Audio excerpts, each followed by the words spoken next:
इसी तरीके से रमजान के महीने में रोजे की हालत में हम क्या क्या कर सकते हैं वो मैं आपको बता दूं। मिसवाक कर सकते हैं, जब चाहे तब आप नहा सकते हैं, सूखी मिसवाक हो चाहे तर मिसवाक हो कर सकते हैं।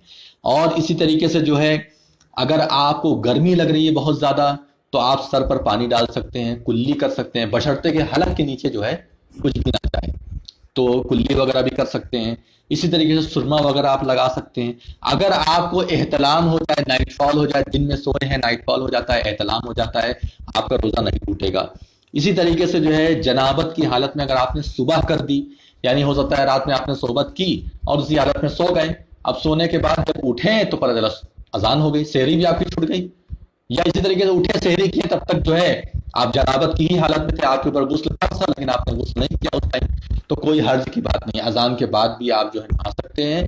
जनाबत की हालत में आप खा पी सकते हैं, अजान हो रही है, कोई टेंशन की जरूरत नहीं है, कोई परेशान मत होइए, आराम से आप रहिए। और अजान के बाद भी आप नहा सकते हैं। नबी सल्लल्लाहु अलैहि वसल्लम ने भी ऐसा किया है, ऐसा साबित है, नबी सल्लल्लाहु अलैहि वसल्लम के साथ भी ऐसा हुआ है, इसमें कोई हर्ज की बात नहीं है। लेकिन जल्द से जल्द जो है नहा करके नमाज पढ़िए।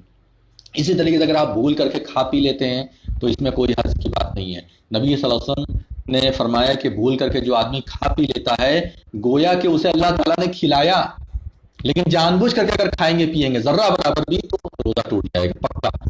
भूल में अगर कोई आदमी भूल, जैसे खाने पीने की आदत है, पहला दूसरा तीसरा रोजे तक ऐसा मामला चलता है, तो क्या होता है आदमी जो झटके से खा लिया, फिर यार अरे मैं तो रोजा रखा हूं, रमजान का महीना आ गया, एक बैग याद आया, तो अब ऐसी सूरत में कोई हर्ज की बात नहीं है, आपका रोजा है। लेकिन जानबूझ के करेंगे और बाद में नाटक करेंगे कि मैं भूल गया, तो नहीं। जानबूझ के वो अल्लाह ताला आपको नीयत को जानता है, आपके दिल के भेद को जानता है, लिहाजा इसका ख्याल करने की जरूरत है। तो भूल करके खा पी लिए तो उसमें कोई हर्ज की बात नहीं है।